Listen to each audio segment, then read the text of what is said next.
ideally. More ideas are shared. More ideas? Are shared. Yeah, that's good. More ideas are shared. More diversity. More diversity, yeah. Yeah, that's good. More diversity.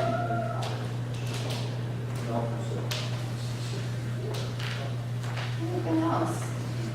Improved services, perhaps like a doctor or dentist coming in on a daily basis. Yeah, that's right. So, you know, the more that a community grows, the more that you see specialization. So a community of a certain size will have doctors and dentists, and then maybe a hospital. Then maybe when you get to a next level, then you have specialists in the medical field, and you have specialist teachers, and you have, yeah, so more and more diversity and an ability to have kind of experts in specific fields.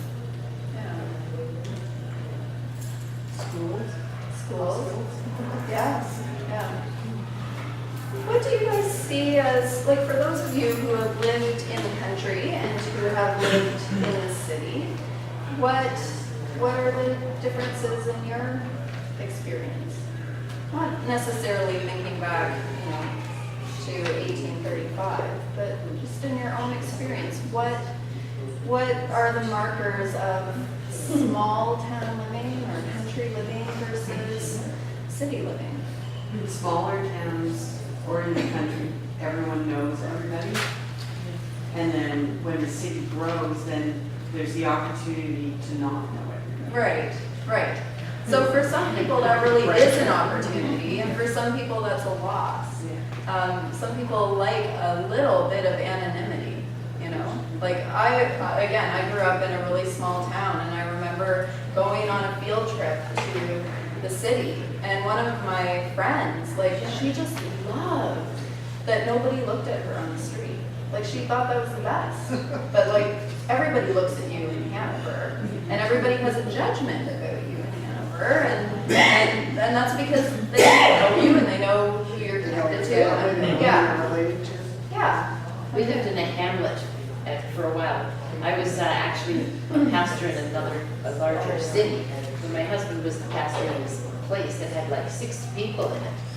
And they knew each other so intimately that they would, you know, they'd say, well, you know, this person, you shouldn't be so nice to this person because, you know, she did such and such a thing 35 years ago, you know. It was unbelievable how they knew everything about each other. Yeah. And when I graduated from high school, and I was in a big high school with maybe 10,000 kids or something, maybe 5,000, I don't know how many, I never saw them again. Yeah. You know, so they're more like acquaintances. And then, but real friendships are harder to find in a big place. Yeah. I find in smaller communities, there is a level of accountability that you don't necessarily see in the city. Like, you know exactly when you move to a small community who you should get as a contractor to do construction in your house, because like, they have to have a good reputation. That's the only way that they're going to get business, is through a good reputation, right? But when you move to a city, you kind of just have to hope that you're getting a contractor that is trustworthy and, you know, is going to do what they said that they're going to do. And you don't really know because there isn't that same like word of mouth. I think people in small communities, and I'm probably speaking for myself as well, but I think that we form friendship from the cradle to the grave In small in communities. small communities, and no matter what you do, you know, when the hard times come, you're there.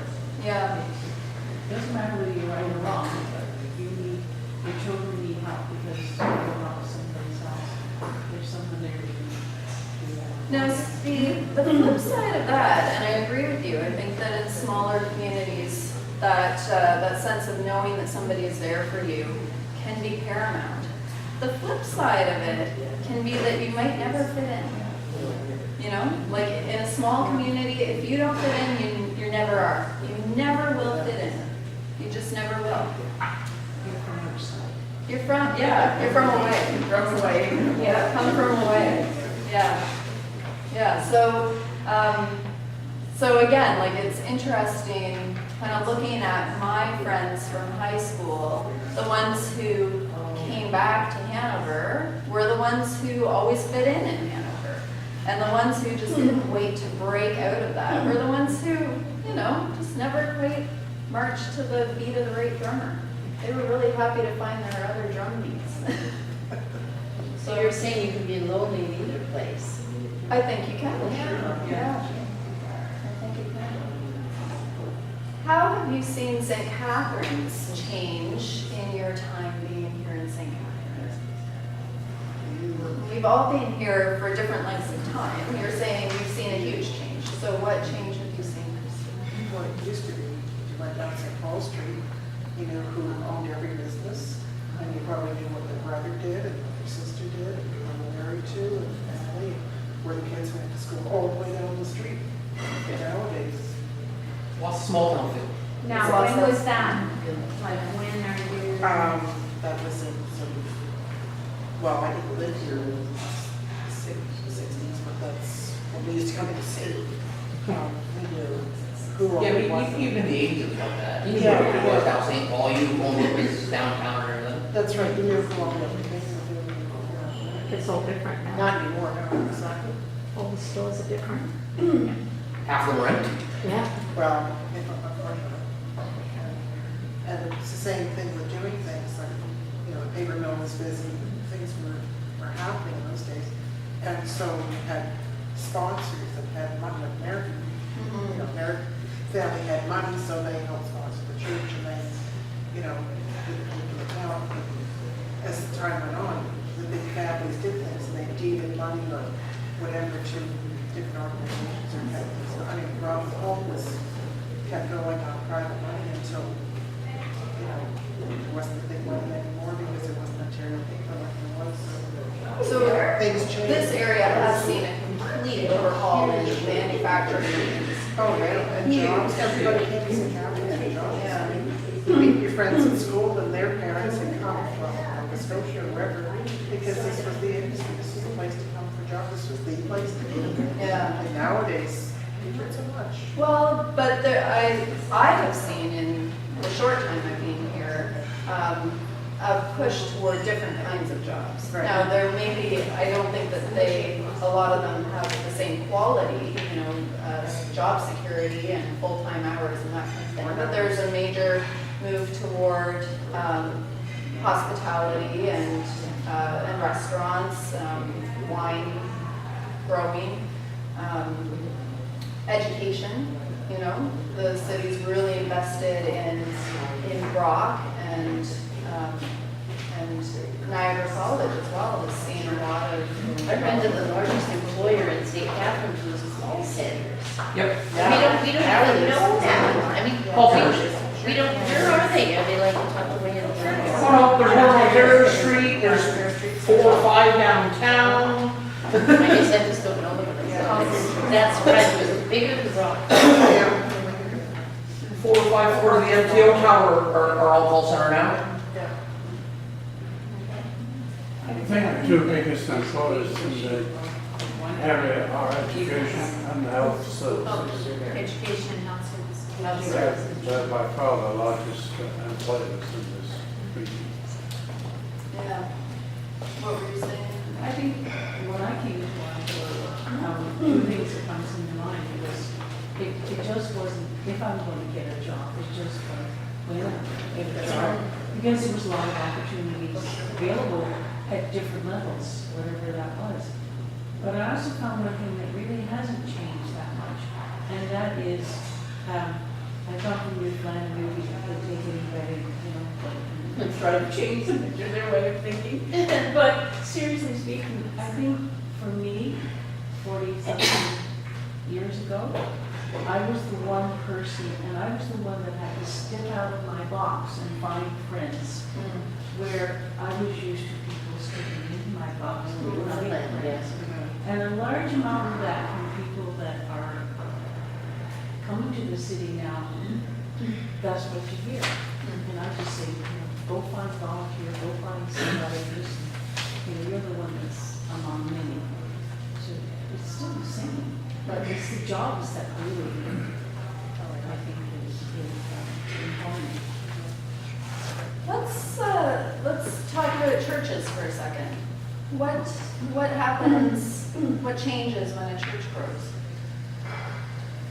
We've talked about some of the changes that start to happen here at St. George's, almost 200 years ago. What do you see as changes that happen in churches? I think when a church grows, it's just like when a city grows. And what everybody's talked about, small city, big city, small church, big church, it's kind of the same thing. You can either work at feeling included or just, some people just don't want to be included, but I think it's like a city. Yeah, the anonymity in a bigger church can be very appealing for some people, and it can be very off-putting for others. Yeah. You can have kind of more specialization in a big church, whereas in a smaller church, it's kind of like all hands on deck for everything, right? Everybody just has to do everything. Yeah. I I think guess one you of the could big, compare it to a school. If you go to a high school with not very many students in it, you can't offer a lot of programs. Right. If you go to a high school with a lot of students there, you can offer a lot of programs. And it's the same in a church. You can offer more group programs and a diversity that in Yeah. a smaller church can't. Yeah, that's good. What were we gonna say? I think personally, coming to St. Catharines 1956, from a small rural place in England, the parish, the congregation of the church was registered within a parish, and you stayed with that parish. Right, okay. And now today, with transportation and everything, if you don't like Church A, you can hop in a car and go across the church, any church you want. Right. That gives what you want. But in England and those, well, not that far back, 1956, if you were born in the parish of St. Austell, you stayed there. Right. My wife was in the parish of St. John's, and I was a visitor when I went over there, and treated as a visitor, like, what's he doing over here? And over here, of course, it was quite different. If you didn't like the transfig, whether you took a look at Christchurch or St. Thomas or Columba, and you shop, and as you say, people shop for a church. Yeah. Yeah. That's a really good insight and reminder, because as we look at church growth back at this time, it is basically purely related to population. Like, it's not that they have the best preacher in town, it's not that they have the nicest building in town. People in a geographical area would go to the church of their denomination in that geographical area, and people were kind of born and raised and died in one denomination and could expect to, right? So this, at this point, this is the Anglican Church in this little community of, by now, 6,000 people. And Anglicans went there, right? Went here. So that changes a lot as the city grows and as there come to be more options, and there is a little bit more of shopping around rather than ministering to a particular geographical area. All right, so in the midst of all of this growth and communion rails and stuff like that, they do manage here at this church to get their first resident Anglican priest. So somebody who is particularly their minister for this community and none other. And the first Anglican priest was the Reverend Edward Parkin. Edward Parkin was ordained in England and offered himself, so he wasn't sent here, he offered himself for the Society for the Propagation of the Gospel in Foreign Parts. And Missionary. Yeah, he was a missionary, and he was sent to Quebec. Now, he had a very successful ministry in Quebec. He founded a seminary there that would eventually become Bishop's University, which is a very well renowned and respected university today. And he was the founder. Our first clergyman was the founder of Bishop's University. However, when he came to St. Catharines, things took a very bad turn. He arrived with his wife and his 5 children. He had another baby on the way, and his son Charles died just after they arrived. Now, his tombstone is on the chapel wall in the south transept. So, we're south. That way. That way. So you'll have to look for Charles Parkin, his tombstone in the south transept. This caused a mental breakdown for Reverend Parkin. Now, I have to read between the lines here on the history that we have. I feel a lot of sadness when I read about this story, not just because of how tragic it was for him to lose a son, although it was a significantly more common thing for people to lose children back then. That doesn't make it easier, but it was certainly more common. And I do have to wonder whether he might have arrived here a little bit burned out. You know, you think about the strain that it would have taken for him and his family to move from England to Quebec, the kind of energy and commitment and vision that it would take for him to establish a seminary in Quebec. And you just wonder if by the time he came here, he was kind of done. We don't know that. The record suggests to me that maybe there's more to the story than just losing a son, not to minimize that whatsoever. So he was only here for 1 year. And you can see, like, this community, all of these plans that went into acquiring the land and building the parsonage and campaigning to get their own clergy person, and how that must have really felt like 2 steps forward, 4 steps back to lose him after just a year. We also have the first record in that 1 year of a bishop visiting this church. We don't have any particular record of a bishop visiting this church before 1828, but there was a bishop. I didn't write down which one. I don't know whether that's because it wasn't in Bishop Walter's book. A bishop came to the church in 1828 for a confirmation service and for the baptism of Parkin's new son. Remember, he came with 5 children plus 1 on the way. Okay, so that is the very short tenure of the Reverend Edward Parkin. And again, that must have felt pretty disheartening to lose him after a year. But lo and behold, the Reverend James Clark comes along after Edward Parkin. And James Clark is here for 10 years. And 10 years where a lot happens. And that seems to, again, provide that stability. Not always forward momentum, though, we're going to find out. Not always forward momentum with James Clark, but he was here for a good, stable amount of time. He was also ordained in England. He came to Canada at the age of 51, which was a pretty good age back then. I mean, 51 is now the new 35, but back then that was a pretty good age. And he had 8 children. Oh my gosh, can you imagine? It's like your own small town. Coming to St. Catharines. He again arrived in Quebec and then came to St. Catharines.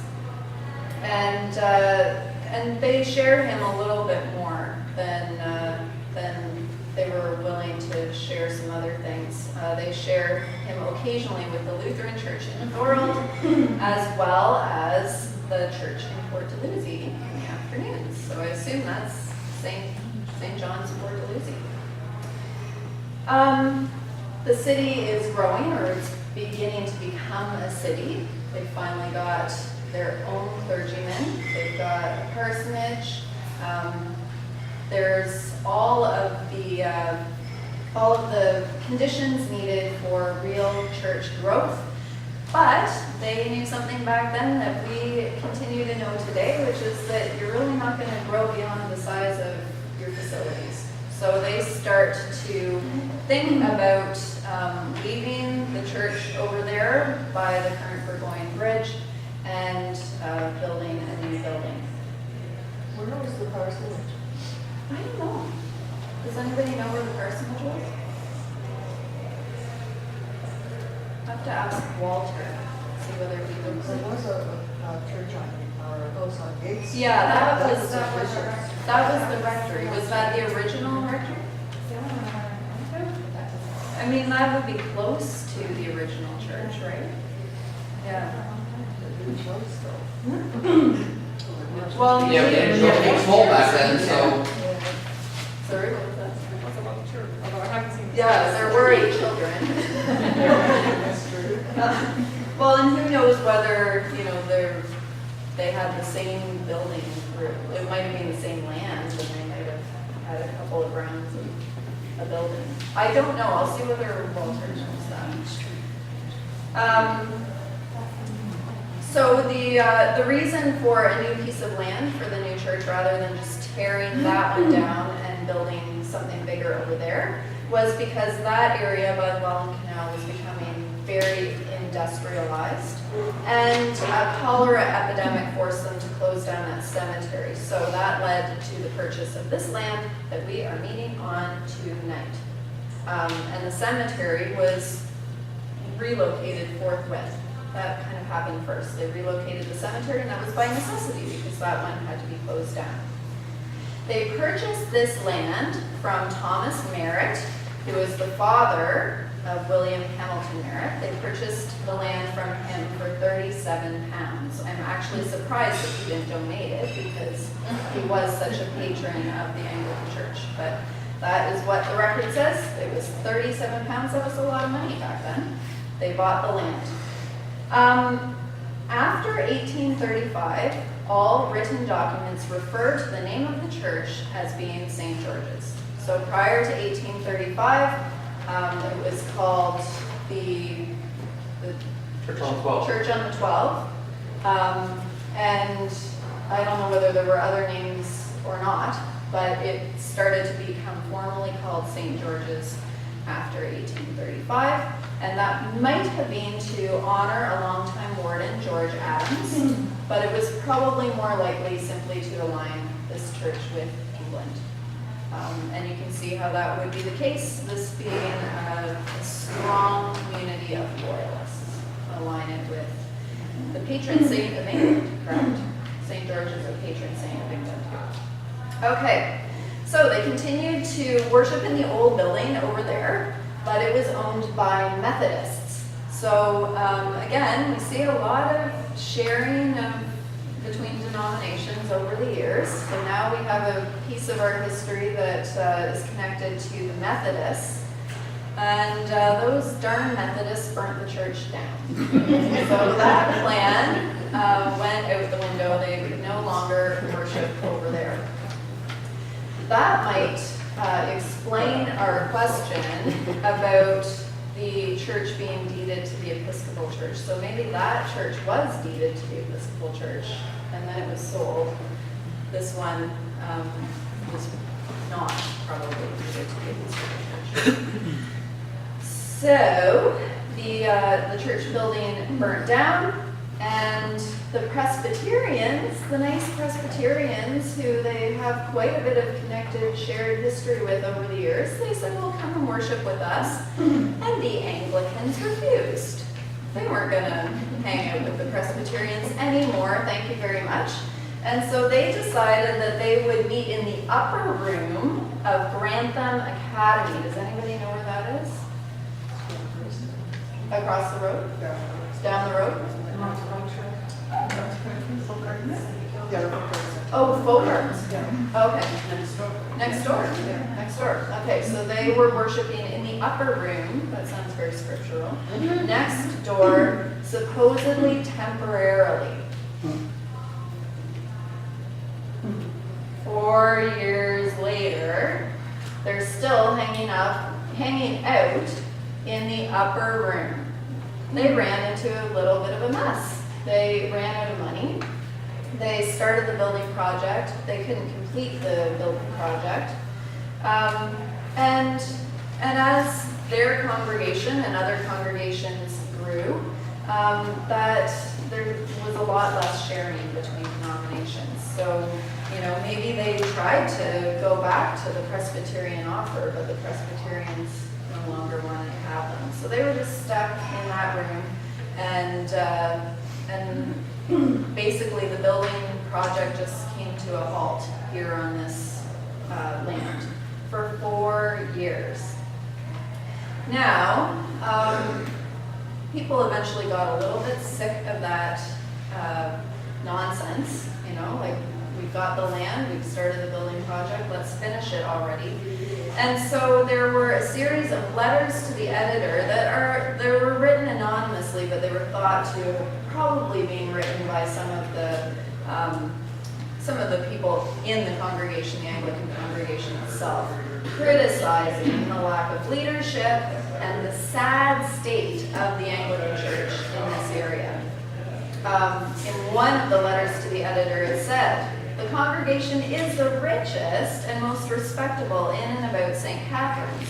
On Sunday last, there were 7 magistrates and 2 members of parliament at church."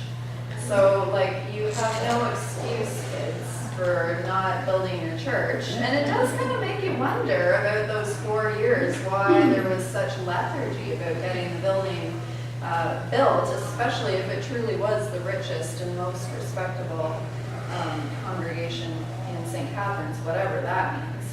And so that those letters to the editor were effective, and everybody finally got in gear, raised the rest of the money that they needed, and this church opened for worship July 5th, 1840.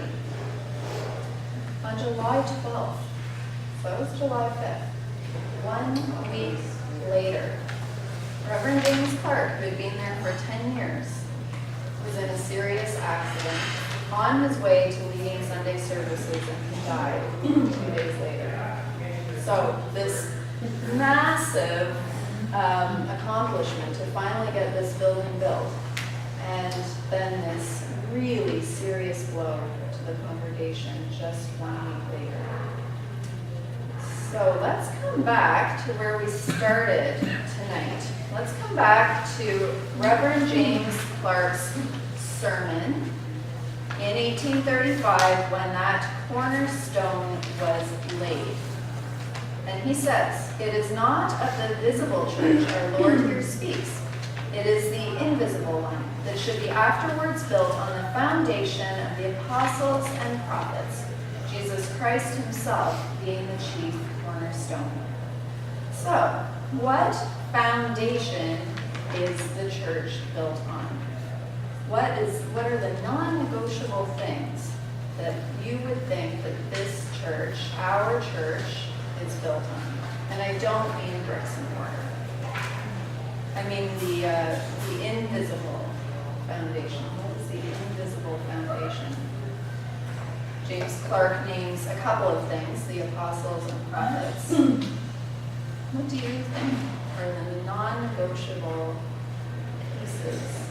I always think of the church is one foundation. Yeah, well, and that's based on probably the same scripture that he's preaching from here.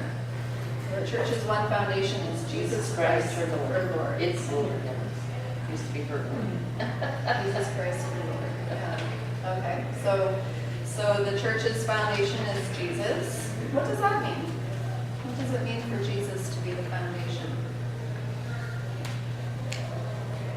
Means we come to worship because of the fact that we believe in Jesus Christ alone. Yeah, okay. So belief in Jesus is what gathers us together. What else does that mean? What does that mean about what kind of community we are, what we're called to do? What does it mean to be based on Jesus? God's word, some level in our sometimes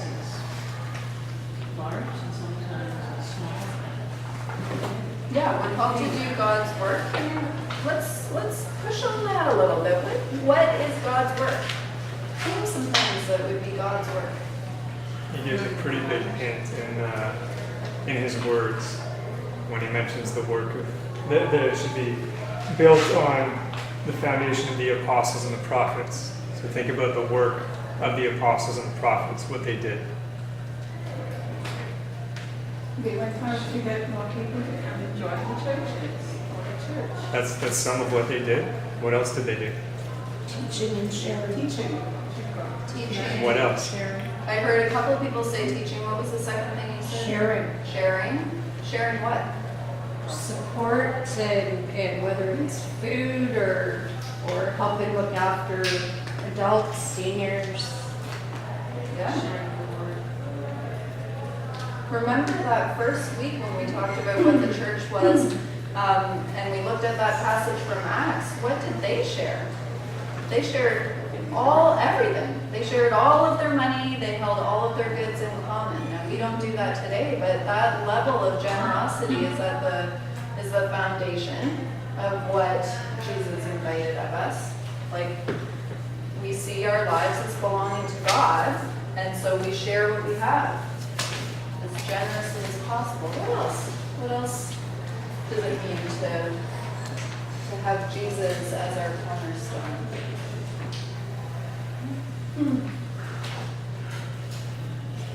To carry on his ministry, going out in to all people.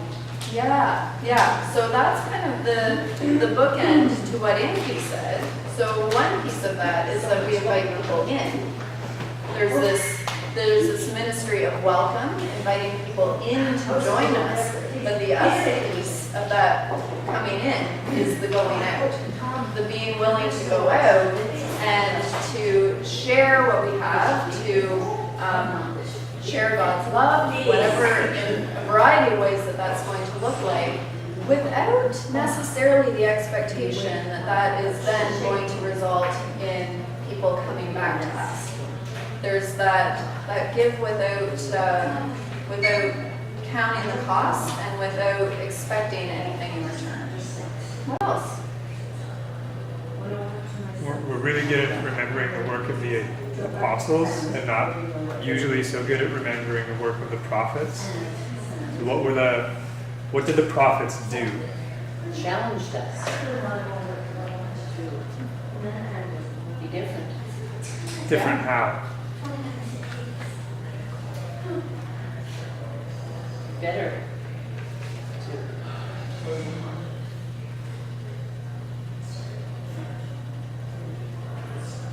Just in the The- way the- you live your life is something that you feel or stewardship. Yeah, I think stewardship is a big piece of what the prophets were going on about quite consistently. They talked a lot about money. They talked a lot about how the poor are treated. They talked a lot about how compassionate people are. They talked a lot about whether people were just sort of religious in appearance or whether they were willing to be religious in love. Right? Those are consistent messages of them. Yeah. How are the poor and vulnerable treated in your community? Because if you're not paying attention to that, then the prophets, you can guarantee, are going to call you out on not living up to God's call on your life. So stewardship, justice, compassion, those are big, big pieces. Living by example. Living by example, yeah. The prophets usually ended up dead Yeah. because they pushed so hard. They challenged the authorities to their very core to, like you said, walk the walk.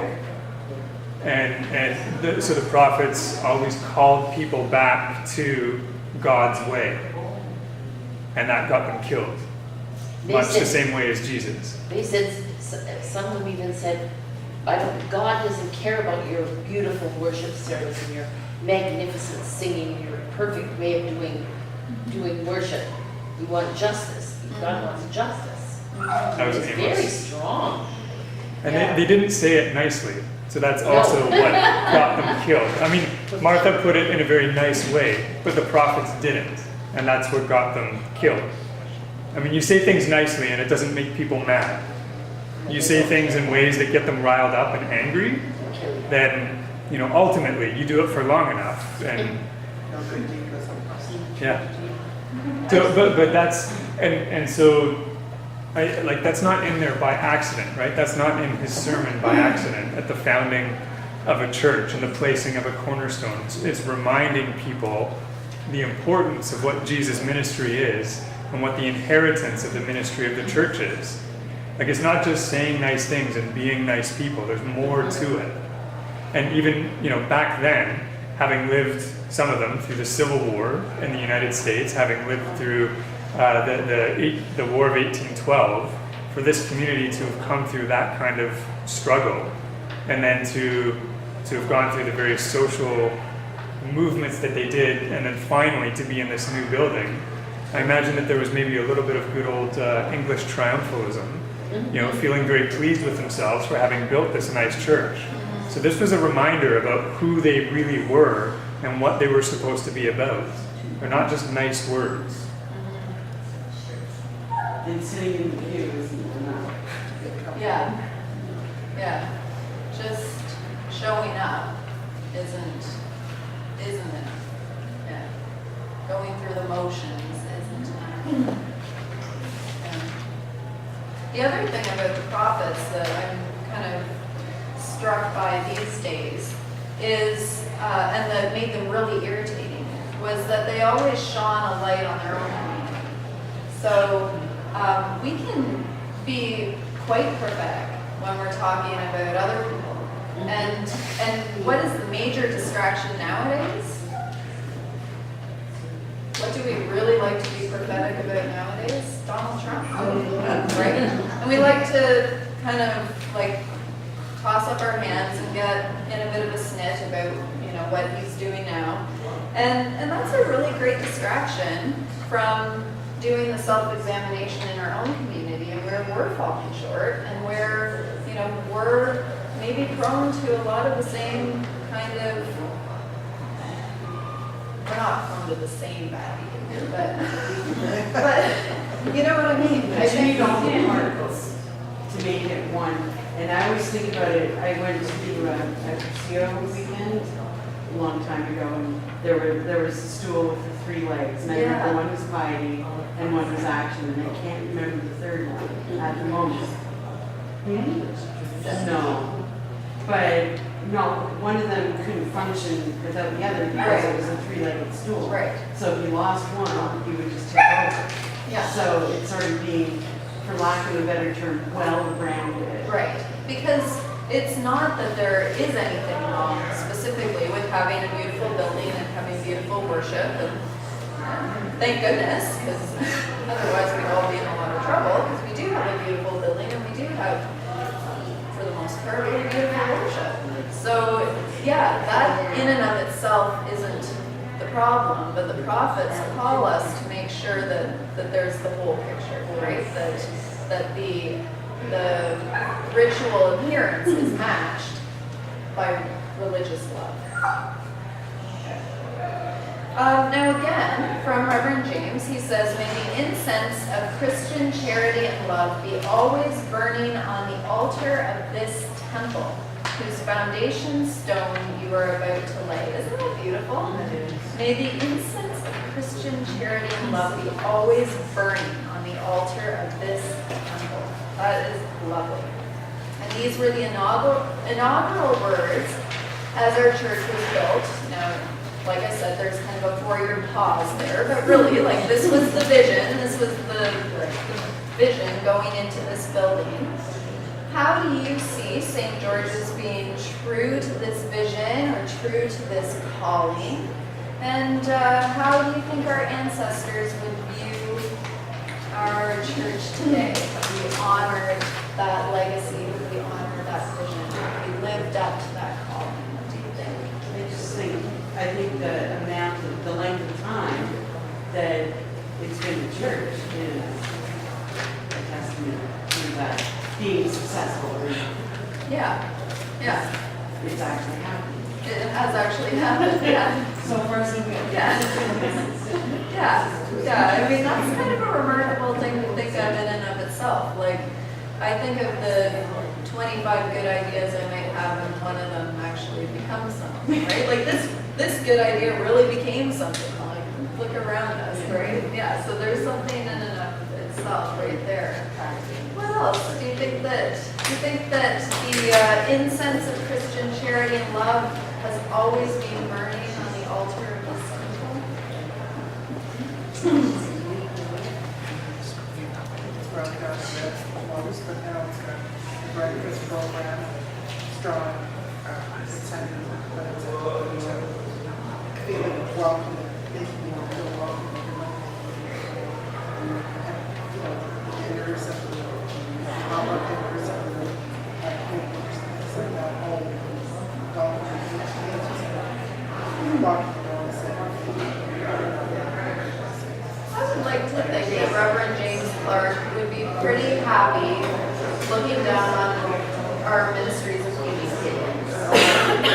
The breakfast program, the community dinner, out of the cold. I think that if that's not the ministry or the incense of Christian love and charity burning on the altar of this temple, I don't know what it is. People ask me all the time, what are they doing in St. George's that's making them so successful? And they expect me to say, well, they have a program for this or that or the other thing. And I say, they feed the people every morning, 365 days a year, right?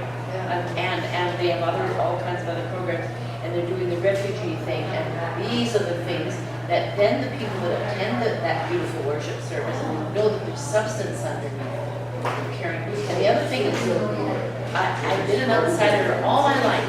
There's a huge difference between, and if you're an official greeter, that's great. There's a huge difference between being greeted by the official greeter, who decided to, join your group and decided to greet you, and then a real, just regular person that happens to be in church, being just as friendly as that official greeter, and that they're both sincere. That's huge. It's huge. It changes everything.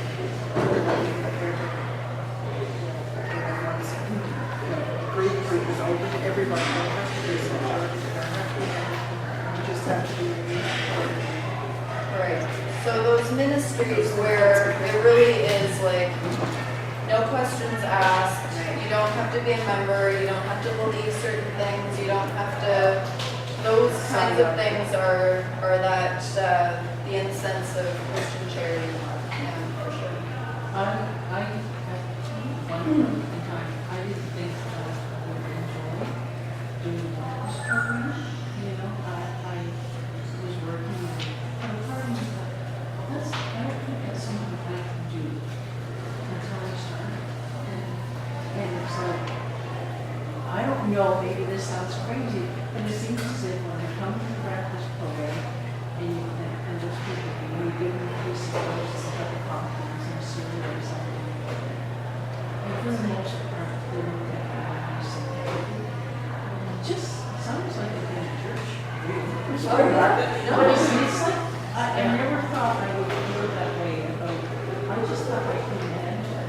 Like, I had a different church. Yeah. What it really was. So, and it's, I was, as I said, I told them it was a routine. They didn't think that I had anything to give to another person. But I'll tell you, it's good for the soul. So I just want to conclude tonight with one final thought, which is that we have a lot to celebrate here. We have a lot to give thanks for here. And I think that it is right and good that we should always keep in mind how much we have to be grateful for. When I look at these words from the Reverend James Clark in 1835, I hear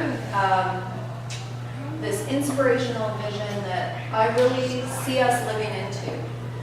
Part of that vision is in recognizing that we don't ever get to be a finished product. So we always get to celebrate. We always get to celebrate all of the good things and give thanks for the things that we have and are able to do. And to be built on that foundation of the prophets and apostles is to say, we're always learning, we're always growing, we're always meant to ask, okay, so what else are we being called to do? What other gifts are being called out of us, and how are those gifts being called to address the need in the world around us? So, final words. We'll see you next week. Same bat time, same bat channel. I have just one thing on behalf